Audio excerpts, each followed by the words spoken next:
सबको जय श्री राम और जय हनुमान। आज हम मंगलमयी मंगलवार के पावन अवसर पर भगवान हनुमान जी की कृपा पाने के लिए मंगलवार व्रत कथा का श्रवण करने जा रहे हैं। यह कथा न केवल हमारे जीवन में मंगल लाती है, बल्कि संकटों से मुक्ति और भक्ति भाव की प्रेरणा भी देती है। कृपया आप सभी श्रद्धा और ध्यान पूर्वक कथा को सुने ताकि इसका पुण्य फल आप सबको प्राप्त हो। अब मैं मंगलवार व्रत कथा की पावन कथा आरंभ करती हूँ।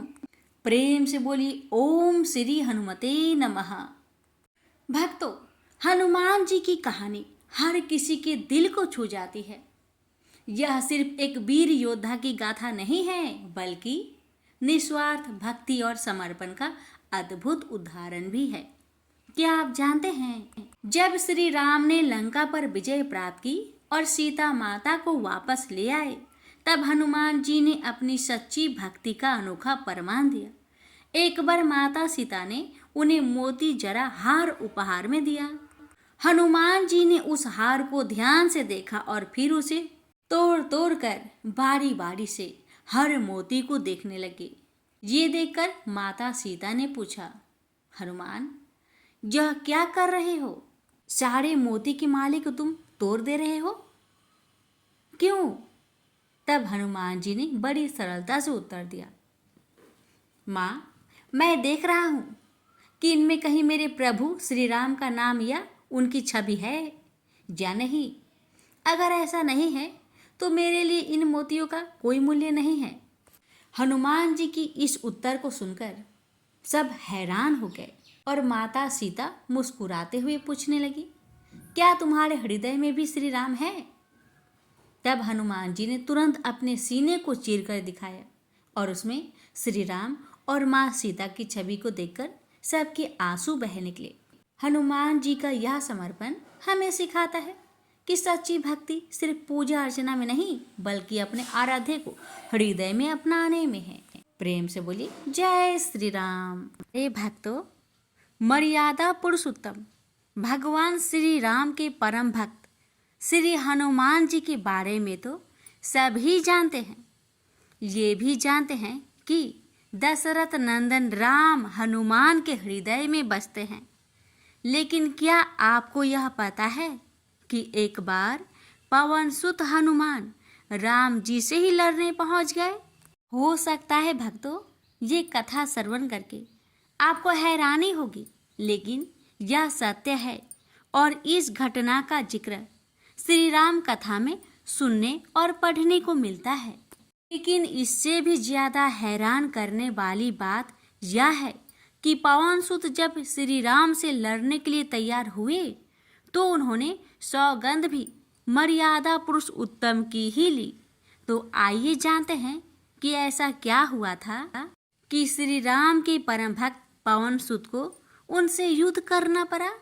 कथा मिलती है कि एक बार सेमरू पर्वत पर सभी संतों की सभा का आयोजन हुआ।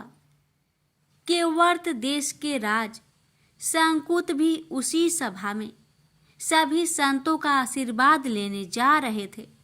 रास्ते में उन्हें देव ऋषि नारद मिले। राजा सुकंद ने उन्हें प्रणाम किया। इस पर श्री नारद जी ने उन्हें आशीर्वाद देकर यात्रा का प्रयोजन पूछा। राजा सुकंद ने उन्हें संत सभा के आयोजन की बात बताई। इस पर नारद मुनि ने कहा, अच्छा है, संतों की सभा में जरूर जाना चाहिए। ऐसा कहकर सुकंद को जाने का आदेश दिया।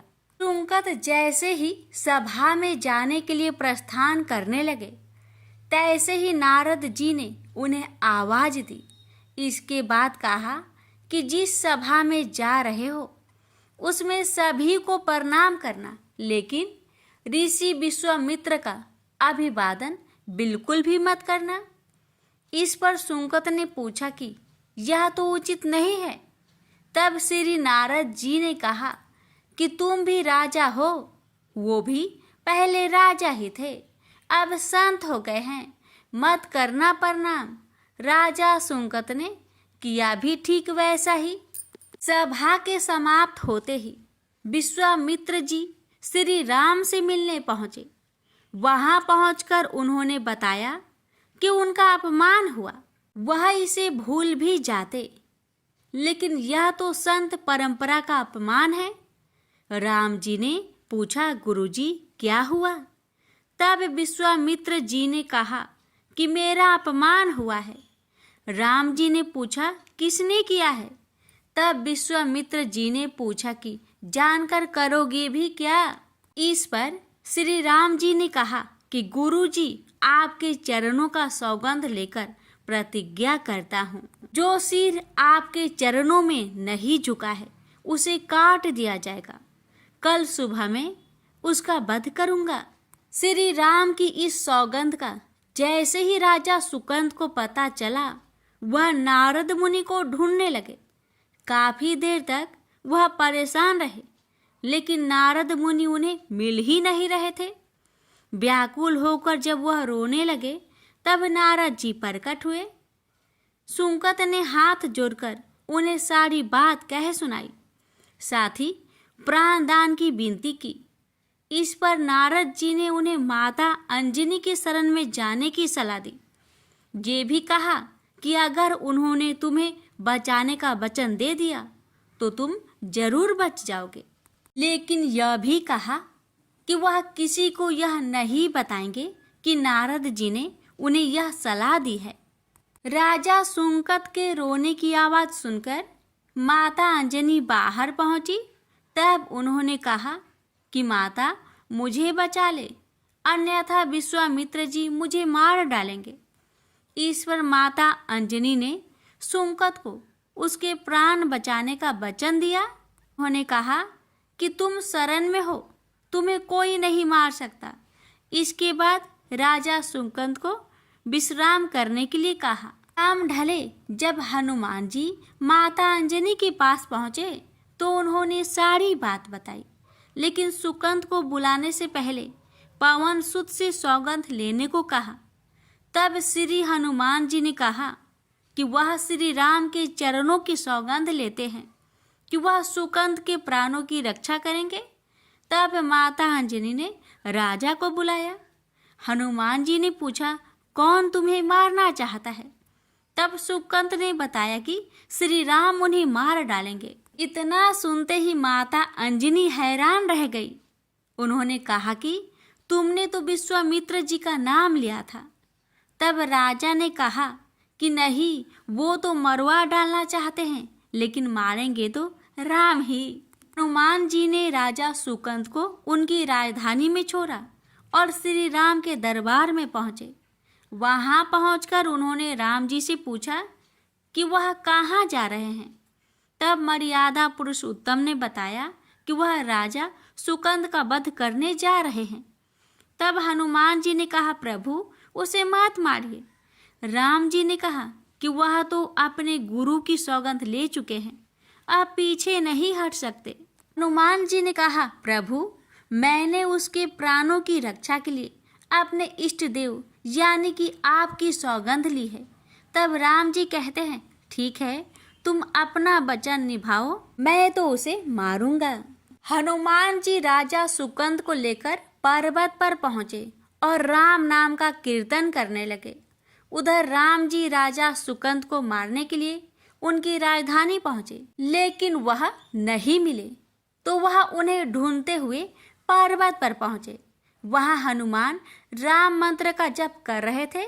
राम जी को देखते ही सुकंद डर गए। उन्होंने कहा कि अब तो राम जी उसे मार ही डालेंगे। वह बार बार हनुमान जी से पूछता कि बच जाएंगे हम। तब उन्होंने कहा कि राम मंत्र का जप करते रहो और निश्चिंत रहो, भगवान नाम पर पूरा भरोसा रखो। लेकिन वह काफी डरे हुए थे, तो हनुमान जी ने सुकंद को राम नाम मंत्र के घेरे में बैठा दिया। इसके बाद राम नाम जपने लगे। राम जी ने राजा सुकंद को देखकर जब बाण चलाना शुरू किया तो वह राम नाम के मंत्र के आगे विफल हो जाते। राम जी हताश हो गए कि क्या करे। यह दृश्य देखकर श्री लक्ष्मण जी को लगा कि हनुमान जी भगवान राम को परेशान कर रहे हैं, तो उन्होंने स्वयं ही हनुमान जी पर बाण चला दिया। लेकिन यह क्या, उस बाण से पवन सूत के बजाय श्री राम मूर्छित हो गए। यह देखते ही लक्ष्मण जी दौड़ पड़े और देखते ही कि बाण तो हनुमान जी पर चलाया था, लेकिन मूर्छित राम जी कैसे हो गए। तब उन्होंने देखा कि पवन सूत के हृदय में तो श्री राम बसते हैं। राम जी जैसे ही होश में आए, वह हनुमान जी की ओर दौड़ पड़े। उन्होंने देखा कि उनकी छाती से रक्त बह रहा है। वह हनुमान जी का दर्द देख नहीं पा रहे थे। वह बार बार उनकी छाती पर हाथ रखते और आंखें बंद कर लेते। पवन सूत को होश आया तो उन्होंने देखा कि राम जी की आंखें बंद करके हनुमान जी की छाती पर बार बार हाथ रखते हैं, फिर हनुमान जी के सिर पर हाथ फेरते हैं। तब पवन सूत ने सुकंद को पीछे से निकाला और उसे अपनी गोद में बैठा लिया। तभी राम ने फिर से हनुमान जी की माथे पर हाथ फेरा, लेकिन इस बार वहां पवन सूत की जगह राजा सुकंद थे। राम जी मुस्कुराए और हनुमान जी बोल उठे कि नाथ, अब तो आपने इनके सिर पर हाथ रख दिया है। अब तो सब कुछ आपके हाथ में ही है। इसकी मृत्यु भी और जीवन भी आप ही सुकंद की जीवन की रक्षा करे। राम जी ने हनुमान जी से कहा कि जिसे तुम अपनी गोद में बैठा लो, उसके सिर पर तो मुझे हाथ रखना ही पड़ेगा। लेकिन गुरुजी को क्या जवाब देंगे? तभी हनुमान जी को विश्वामित्र जी सामने से आते दिखाई पड़े। उन्होंने राजा सुकंद से कहा कि जाओ, तब प्रणाम नहीं किया तो क्या हुआ, अब कर लो। राजा ने दौड़कर विश्वामित्र जी का अभिवादन किया। वह भी प्रसन्न हो गए और बोले, राम, इसे क्षमा कर दो। मैंने इसे क्षमा कर दिया, क्योंकि संत का काम मिटाना नहीं बल्कि सुधारना होता है।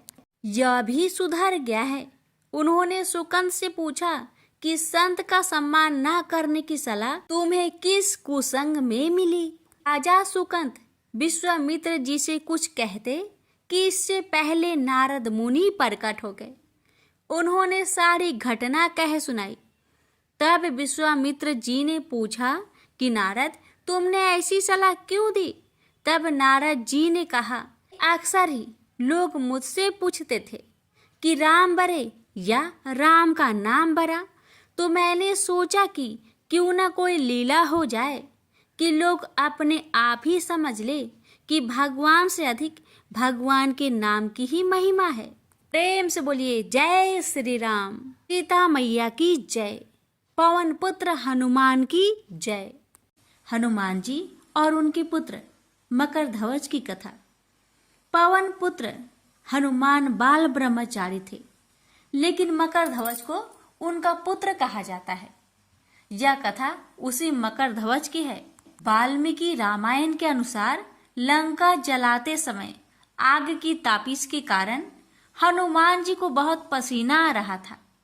इसलिए लंका दहन के बाद जब उन्होंने अपनी पूंछ में लगी आग को बुझाने के लिए समुद्र में छलांग लगाई, तो उनके शरीर से पसीने की एक बड़ी सी बूंद समुद्र में गिर पड़ी। उस समय एक बड़ी मछली ने भोजन समझ वह बूंद निगल ली। उसके उदर में जाकर वह बूंद एक शरीर में बदल गई। एक दिन पाताल के असुर राज अहिरावण के सेवकों ने उस मछली को पकड़ लिया। जब वे उसका पेट चीर रहे थे, तो उसमें से बानर की आकृति का एक मनुष्य निकला। वे उसे अहिरावण के पास ले गए। अहिरावण ने उसे पातालपुरी का रक्षक नियुक्त कर दिया। यही बानर हनुमान पुत्र मकरध्वज के नाम से प्रसिद्ध हुआ। तब राम और रावण में युद्ध हो रहा था। तब रावण की आज्ञा अनुसार अहिरावण राम लक्ष्मण का अपहरण कर उन्हें पातालपुरी ले गया। उनके अपहरण से वानर सेना भयभीत व शोकाकुल हो गई। लेकिन विभीषण ने यह भेद हनुमान के समक्ष प्रकट कर दिया। तब राम लक्ष्मण की सहायता के लिए हनुमान जी पातालपुरी पहुंचे। तब उन्होंने पाताल के द्वार पर एक बानर को देखा, तो वे आश्चर्यचकित हो गए। उन्होंने मकरध्वज से उसका परिचय पूछा। मकरध्वज अपना परिचय देते हुए बोला, मैं हनुमान पुत्र मकरध्वज हूँ और पातालपुरी का द्वारपालक हूँ। मकरध्वज की बात सुनकर हनुमान क्रोधित होकर बोले, यह तुम क्या कह रहे हो दुष्ट? मैं बाल ब्रह्मचारी हूँ, फिर भला तुम मेरे पुत्र कैसे हो सकते हो? हनुमान का परिचय पाते ही मकरध्वज उनके चरणों में गिर गया और उन्हें प्रणाम कर अपनी उत्पत्ति की कथा सुनाई। हनुमान जी ने भी मान लिया कि वह उनका ही पुत्र है, लेकिन यह कहकर कि वे अभी अपने श्री राम और लक्ष्मण को लेने आए हैं। जैसे ही द्वार की ओर बढ़े, वैसे ही मकरध्वज उनका मार्ग रोकते हुए बोला, पिताश्री, यह सत्य है कि मैं आपका पुत्र हूँ, लेकिन अभी मैं अपने स्वामी की सेवा में हूँ, इसलिए आप अंदर नहीं जा सकते। हनुमान ने मकरध्वज को अनेक प्रकार से समझाने का प्रयास किया, किंतु वह द्वार से नहीं हटा। तब दोनों में घोर युद्ध शुरू हो गया। देखते ही देखते हनुमान जी उसे अपनी पूंछ में बांधकर पाताल में प्रवेश कर गए। हनुमान सीधे देवी मंदिर में पहुंचे, जहां अहिरावण राम लक्ष्मण की बलि देने वाला था। हनुमान जी को देखकर चामुंडा देवी पाताल लोक से प्रस्थान कर गई। तब हनुमान जी देवी रूप धारण करके वहां स्थापित हो गए। कुछ देर के बाद अहिरावण वहां आया और पूजा अर्चना करके जैसे ही उसने राम लक्ष्मण की बलि देने के लिए तलवार उठाई, वैसे ही भयंकर गर्जना करते हुए हनुमान जी प्रकट हो गए और उसी तलवार से अहिरावण का वध कर दिया। उन्होंने राम लक्ष्मण को बंधन मुक्त किया। तब श्री राम ने पूछा, हनुमान, तुम्हारी पूंछ में यह कौन बंधा है? बिल्कुल तुम्हारे ही समान लग रहा है, इसे खोल दो। हनुमान ने मकरध्वज का परिचय देकर उसे बंधन मुक्त कर दिया। मकरध्वज ने श्री राम के समक्ष सिर झुका लिया। तब श्री राम ने मकरध्वज का राज्य अभिषेक कर उसे पाताल का राजा घोषित कर दिया और कहा कि भविष्य में वह अपने पिता के समान दूसरों की सेवा करे। यह सुनकर मकरध्वज ने तीनों को प्रणाम किया। तीनों उसे आशीर्वाद देकर वहां से प्रस्थान कर गए। इस प्रकार मकरध्वज हनुमान का पुत्र कहलाए। तो प्रेम से बोलिए, पवन पुत्र हनुमान की जय। अब श्रवण करेंगे राम नाम की महिमा की बड़ी ही सुंदर कथा। लंकापति रावण के वध के बाद जब अयोध्यापति प्रभु श्री राम की कीर्ति दूर दूर तक फैल रही थी और वह मर्यादा पुरुषोत्तम कहलाने लगे, तब एक दिन महादेव शिव की इच्छा भी मर्यादा पुरुषोत्तम श्री राम से मिलने की हुई।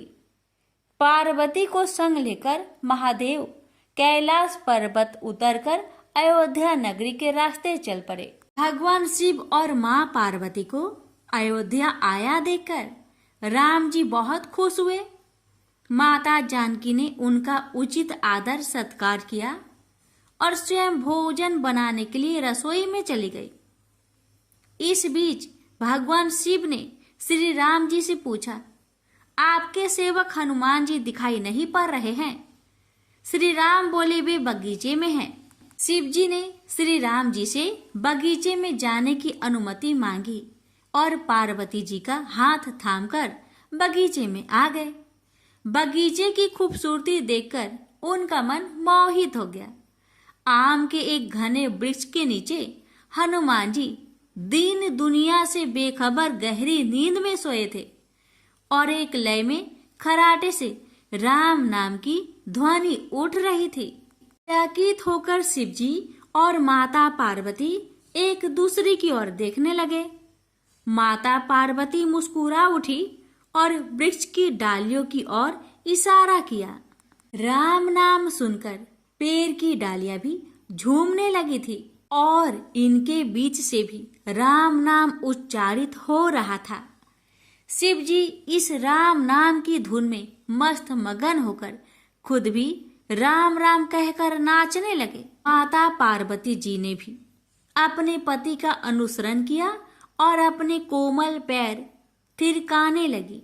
शिवजी और पार्वती जी के नृत्य से ऐसी झनकार उठी कि स्वर्गलोक के देवतागण भी आकर्षित होकर बगीचे में आ गए और राम नाम की धुन में सभी मस्त हो गए। माता जानकी भोजन तैयार करके प्रतीक्षार्थ थी, परंतु संध्या घिरने तक भी अतिथि नहीं पधारे। तब अपने देवर लक्ष्मण जी को बगीचे में भेजा। लक्ष्मण जी तो स्वयं को श्री राम का सेवक ही मानते थे। अब बगीचे में आकर जब उन्होंने धरती पर स्वर्ग का नजारा देखा तो खुद भी राम नाम की धुन में झूम उठे। महल में माता जानकी परेशान हो रही थी कि अभी तक भोजन ग्रहण करने कोई भी क्यों नहीं आया। उन्होंने श्री राम जी से कहा, भोजन ठंडा हो रहा है, चलिए हम ही जाकर बगीचे में से सभी को ले आए। जब राम जी बगीचे में गए तो वहां राम नाम की धुन मची हुई थी। हनुमान जी गहरी नींद में सोए हुए थे और उनके खराटों से अभी तक राम नाम निकल रहा था। श्री राम भाव विहल हो उठे। राम जी ने हनुमान जी को नींद से जगाया और प्रेम से उनकी तरफ निहारने लगे। हनुमान जी प्रभु को आया देख शीघ्रता से उठ खड़े हुए। नित्य की सभा भंग हो गई। शिव जी खुले कंठ से हनुमान जी की राम भक्ति की सराहना करने लगे। हनुमान जी सकुचाए लेकिन मन ही मन खुश हो रहे थे। श्री सिया राम ने भोजन करने का आग्रह भगवान शिव जी से किया। तभी लोग महल में भोजन करने के लिए चल पड़े। माता जानकी भोजन परोसने लगी। हनुमान जी को भी श्री राम जी ने पंक्ति में बैठने का आदेश दिया।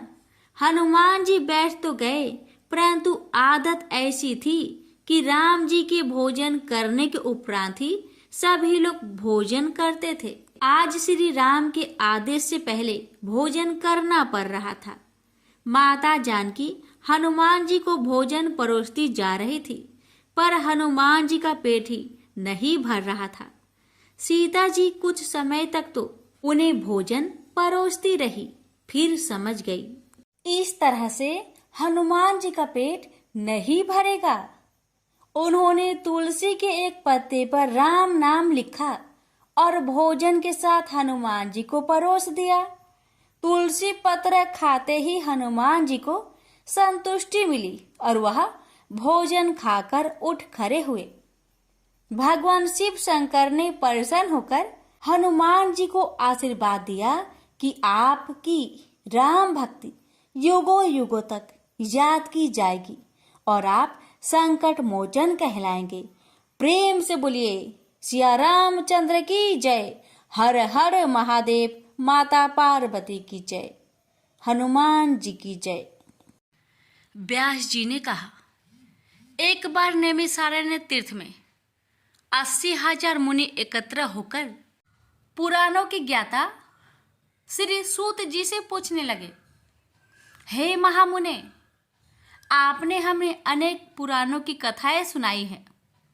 आप कृपा करके हमें ऐसा व्रत और कथा बताइए जिसके करने से संतान की प्राप्ति हो तथा मनुष्य को रोग शोक अग्नि सर्व दुख आदि का भय दूर हो, क्योंकि कलयुग में सभी जीवों की आयु बहुत कम है।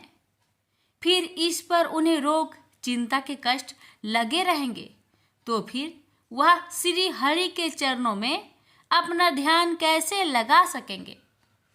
श्री सूत जी बोले, हे मुनियों, आपने लोक कल्याण के लिए बहुत ही उत्तम बात पूछी है। एक बार युधिष्ठिर ने भगवान श्री कृष्ण से लोक कल्याण के लिए यही प्रश्न किया था। भगवान श्री कृष्ण और युधिष्ठिर का संवाद तुम्हारे सामने कहता हूँ, ध्यान देकर सुनो। एक समय पांडवों की सभा में श्री कृष्ण जी बैठे हुए थे। तब युधिष्ठिर ने भगवान श्री कृष्ण से प्रश्न किया, हे प्रभु नंद नंदन गोविंद, आपने मेरे लिए अनेकों कथाएं सुनाई हैं। आज आप कृपा करके ऐसा व्रत या कथा सुनाइए जिसके करने से मनुष्य को रोग चिंता का भय समाप्त हो और उसको पुत्र की प्राप्ति हो। हे प्रभु, बिना पुत्र के जीवन व्यर्थ है। पुत्र के बिना मनुष्य नरकगामी होता है। पुत्र के बिना मनुष्य पितृ ऋण से छुटकारा नहीं पा सकता और ना ही उसका पुण्यक नामक नरक से उद्धार हो सकता है। अतः पुत्रदायक व्रत बतलाइए। श्री कृष्ण भगवान बोले, हे राजन, मैं एक प्राचीन इतिहास सुनाता हूँ, आप उसे ध्यान पूर्वक सुनो।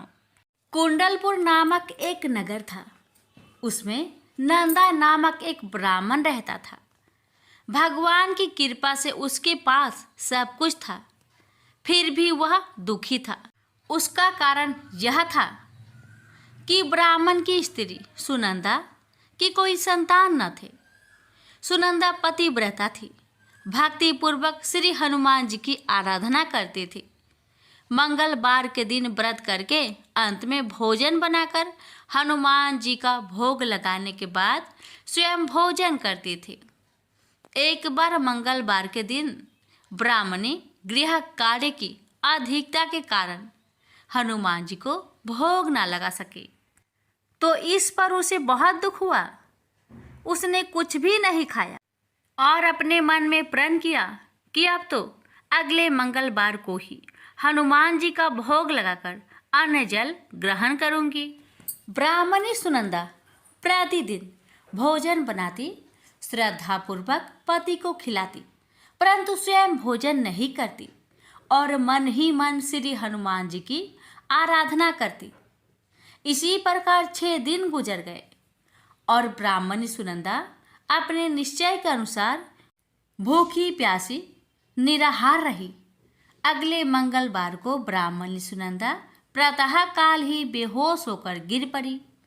ब्राह्मणी सुनंदा की इस असीम भक्ति के प्रभाव से श्री हनुमान जी बहुत प्रसन्न हुए और प्रकट होकर बोले, सुनंदा, मैं तेरी भक्ति से बहुत प्रसन्न हूँ, तू उठ और वर मांग। सुनंदा अपने आराध्य देव श्री हनुमान जी को देखकर आनंद की अधिकता से विह्वल हो श्री हनुमान जी के चरणों में गिरकर बोली, हे प्रभु, मेरे कोई संतान नहीं है, कृपा करके मुझे संतान प्राप्ति का आशीर्वाद दे, आपकी अति कृपा होगी। श्री महावीर जी बोले, तेरी इच्छा पूर्ण होगी, तेरे एक कन्या पैदा होगी, उसके अष्टांग प्रतिदिन सोना दिया करेंगे। इस प्रकार कहकर श्री महावीर जी अंतर्ध्यान हो गए।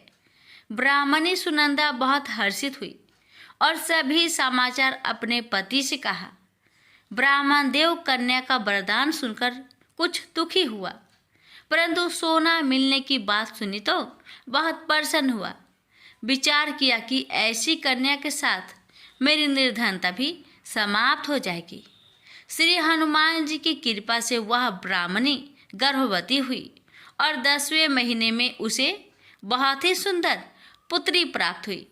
यह बच्ची अपने पिता के घर में ठीक उसी तरह बढ़ने लगी जिस प्रकार शुक्ल पक्ष की चंद्रमा बढ़ता है। 10वें दिन ब्राह्मण ने उस बालिका का नामकरण संस्कार कराया।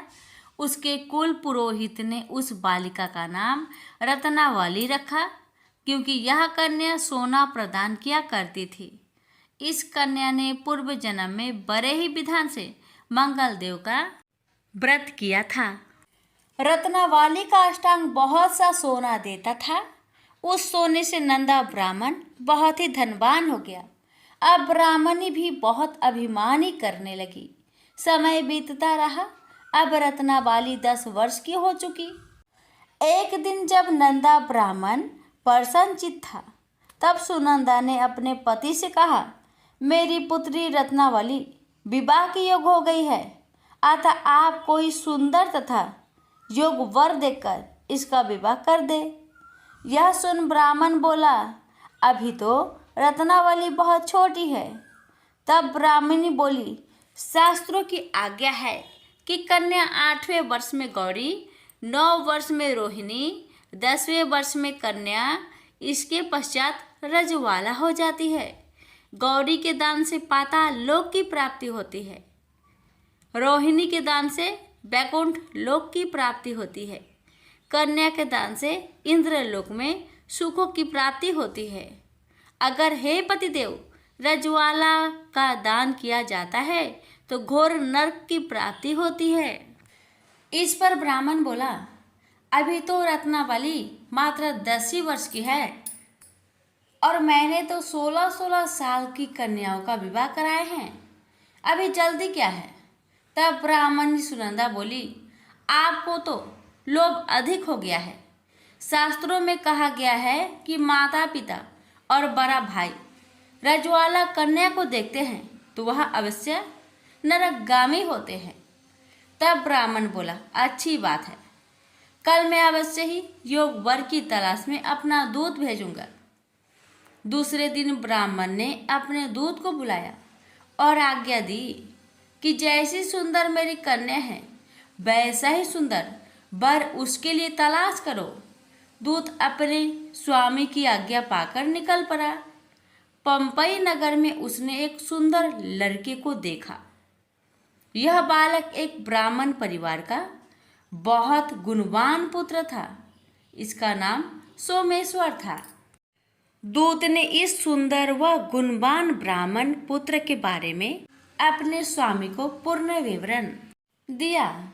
ब्राह्मण नंदा को भी सोमेश्वर अच्छा लगा और फिर शुभ मुहूर्त में विधि पूर्वक कन्यादान करके ब्राह्मण ब्राह्मणी संतुष्ट हुए। परंतु ब्राह्मण के मन तो लोभ समाया हुआ था। उसने कन्यादान तो कर दिया था पर वह बहुत खिन्न भी था। उसने विचार किया कि रत्नावली तो अब चली जाएगी और मुझे इससे जो सोना मिलता था वह अब मिलेगा नहीं। मेरे पास जो धन था कुछ तो इसके विवाह में खर्च हो गया और जो शेष बचा है वह भी कुछ दिनों के पश्चात समाप्त हो जाएगा। मैंने तो इसका विवाह करके बहुत बड़ी भूल कर दी है। अब कोई ऐसा उपाय हो कि रत्नावली मेरे घर में ही बनी रहे, अपनी ससुराल ना जावे। लोभ रूपी राक्षस ब्राह्मण के मस्तिष्क पर छाता जा रहा था। रात भर अपनी सैया पर बेचैनी से करवटें बदलते बदलते उसने एक बहुत ही क्रूर निर्णय लिया। उसने विचार किया कि जब रत्नावली को लेकर उसका पति सोमेश्वर अपने घर के लिए जाएगा तो वह मार्ग में छिपकर सोमेश्वर का वध कर देगा और अपनी लड़की को अपने घर ले आएगा, जिससे नियमित रूप से उसे सोना भी मिलता रहेगा और समाज का कोई मनुष्य उसे दोष भी नहीं दे सकेगा। प्रातःकाल हुआ तो नंदा और सुनंदा ने अपने जामाई तथा लड़की को बहुत सारा धन देकर विदा किया। सोमेश्वर अपनी पत्नी रत्नावली को लेकर ससुराल से अपने घर की तरफ चल दिया। ब्राह्मण नंदा महालोभ के वशीभूत हो अपने मति खो चुका था। पाप पुण्य को उसे विचार न रहा था। अपने भयानक व क्रूर निर्णय को कार्य रूप देने के लिए उसने अपने दूत को मार्ग में अपने जामाई का वध करने के लिए भेज दिया था, ताकि रत्नावली से प्राप्त होने वाला सोना उसे हमेशा मिलता रहे और वो कभी निर्धन ना हो। ब्राह्मण के दूत ने अपने स्वामी की आज्ञा का पालन करते हुए उसके जमाई सोमेश्वर का मार्ग में ही वध कर दिया। समाचार प्राप्त कर ब्राह्मण नंदा मार्ग में पहुंचा और रुदन करते अपनी पुत्री रत्नावली से बोला, हे पुत्री, मार्ग में लुटेरों ने तेरे पति का वध कर दिया है। भगवान की इच्छा के आगे किसी का कोई बस नहीं चलता है। अब तू घर चल, वहां पर ही रहकर शेष जीवन व्यतीत करना। जो भाग्य में लिखा है वही होगा। अपने पति की अकाल मृत्यु से रत्नावली बहुत दुखी हुई। करुण क्रंदन व रुदन करते हुए अपने पिता से बोली, हे पिताजी, इस संसार में जिस स्त्री का पति नहीं है उसका जीना व्यर्थ है। मैं अपने पति के साथ ही अपने शरीर को जला दूंगी और सती होकर अपने इस जन्म को माता पिता के नाम को तथा सास ससुर के यश को सार्थक करूंगी। ब्राह्मण नंदा अपनी पुत्री रत्नावली के वचनों को सुनकर बहुत दुखी हुआ। विचार करने लगा, मैंने व्यर्थी जमाई वध का पाप अपने सिर लिया। रत्नावली तो उसके पीछे अपने प्राण तक देने को तैयार हो। मेरा तो दोनों तरफ से मरण हो गया। धन तो अब मिलेगा नहीं। जमाई वध के पाप के फलस्वरूप यम यातना भी भुगतनी पड़ेगी। यह सोचकर वह बहुत खिन्न हुआ। सोमेश्वर की चिता बनाई गई। रत्नावली सती होने की इच्छा से अपने पति का सिर अपनी गोद में रखकर चिता में बैठ गई। जैसे ही सोमेश्वर की चिता को अग्नि लगाई गई, वैसे ही प्रसन्न हो मंगलदेव वहां प्रकट हुए और बोले, हे रत्नावली, मैं तेरी पति भक्ति से बहुत प्रसन्न हूँ, तू वर मांग। रत्नावली ने अपने पति का जीवन दान मांगा। तब मंगलदेव बोले, रत्नावली, तेरा पति अजर अमर है, यह महाविद्वान भी होगा, और इसके अतिरिक्त तेरी जो इच्छा हो वर मांग। तब रत्नावली बोली, हे ग्रहों के स्वामी, यदि आप मुझ पर प्रसन्न हैं तो मुझे यह वरदान दीजिए कि जो भी मनुष्य मंगलवार के दिन प्रातः काल लाल पुष्प लाल चंदन से पूजा करके आपका स्मरण करे, उसको रोग व्याधि ना हो, सज्जनों का कभी वियोग ना हो, सर्प अग्नि तथा शत्रुओं का भय ना रहे। जो स्त्री मंगलवार का व्रत करे वह कभी विधवा ना हो। मंगलदेव तथास्तु कहकर अंतर्ध्यान हो गए। सोमेश्वर मंगलदेव की कृपा से जीवित हो उठा। रत्नावली अपने पति को पुनः प्राप्त कर बहुत प्रसन्न हुई और मंगलदेव का व्रत प्रत्येक मंगलवार को करके व्रतराज और मंगलदेव की कृपा से इस लोक में सुख ऐश्वर्य को भोगते हुए अंत में अपने पति के साथ स्वर्गलोक को गई। प्रेम से बोली मंगल देव की जय। सुनिए हनुमान चालीसा। श्री गुरु चरण सरोज रजे, निज मनु मुकरु सुधारे। बरनउ रघुबर बिमल जसु, जो दायकु फल चारि। बुद्धिहीन तनु जानिके, सुमिरो पावन कुमार। बल बुद्धि विद्या देहु मोहि, हरहु कलेश विकार। जय हनुमान ज्ञान गुण सागर, जय कपीस तिहु लोक उजागर। राम दूत अतुलित बल धामा, अंजनी पुत्र पवन सुत नामा। महावीर विक्रम बजरंगी, कुमति निवार सुमति के संगी। कंचन बरन विराज सुबेसा, कानन कुंडल कुंचित केसा। हाथ ब्रजो ध्वजा विराजे, कांधे मूज जनेऊ साजे। शंकर सुवन केसरी नंदन, तेज प्रताप महाजगबंदन। विद्यावान गुणी अति चातुर, राम काज करिबे को आतुर। प्रभु चरित्र सुनिबे को रसिया, राम लखन सीता मन बसिया। सूक्ष्म रूप धरि सियाहि दिखावा, विकट रूप धरि लंक जरावा। भीम रूप धरि असुर संहारे, रामचंद्र के काज सवारे। लाए सजीवन लखन जियाए, श्री रघुवीर हरषि उर लाए। रघुपति किन्हि बहुत बड़ाई, तुम मम प्रिय भरतहि सम भाई। सहस बदन तुम्हरो जस गावे, अस कहि श्रीपति कंठ लगावे। सनकादिक ब्रह्मादि मुनीसा, नारद सारद सहित अहिसा। जब कुबेर दिगे पाल जहाँ ते, कभी कोविद कही सके कहाँ ते। तुम उपकार सुग्रीव वही किन्हा, राम मिलाए राज पद दिन्हा। तुमरो मंत्र विभीषण माना, लंकेश्वर भय सब जग जाना। जुग सहस्त्र जो जन पर भानु, लील्योताहि मधुर फल जानु। प्रभु मुद्रिका महली मुखे माही, जलधि लांघि गए अचरज नाहि।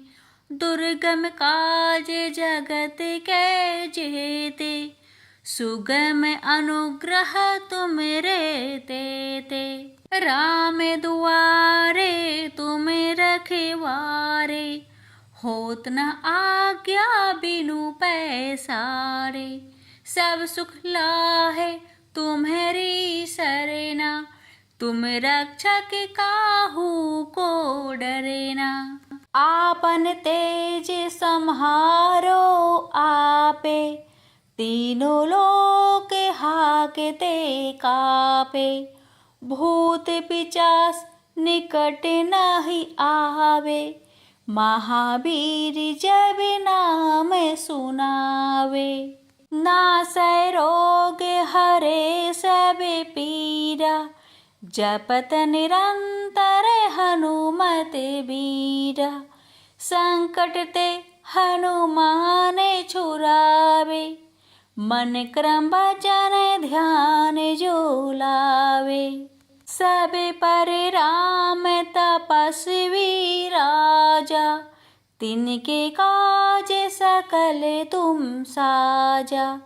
और मनोरथ जो कोई लावे, सोई अमित जीवन फल पावे। चारों जुग परताप तुम्हारा, है प्रसिद्ध जगत उजियारा।